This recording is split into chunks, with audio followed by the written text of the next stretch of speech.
Olá a todos e bem-vindos. Neste vídeo, vou mostrar como instalar o aplicativo para os fones de ouvido XIAOMI Buds 3T Pro no Android. Você precisa começar abrindo a Play Store. Agora vá para a busca, clique na linha de busca e escreva XIAOMI. Agora, pesquise. Olhe para baixo e você deve instalar este aplicativo. Agora, abra-o, leia e concorde.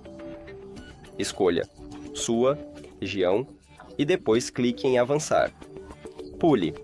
Olá, adicione os fones de ouvido. Concorde enquanto usa o aplicativo. E conseguimos. Obrigado por assistir a este vídeo.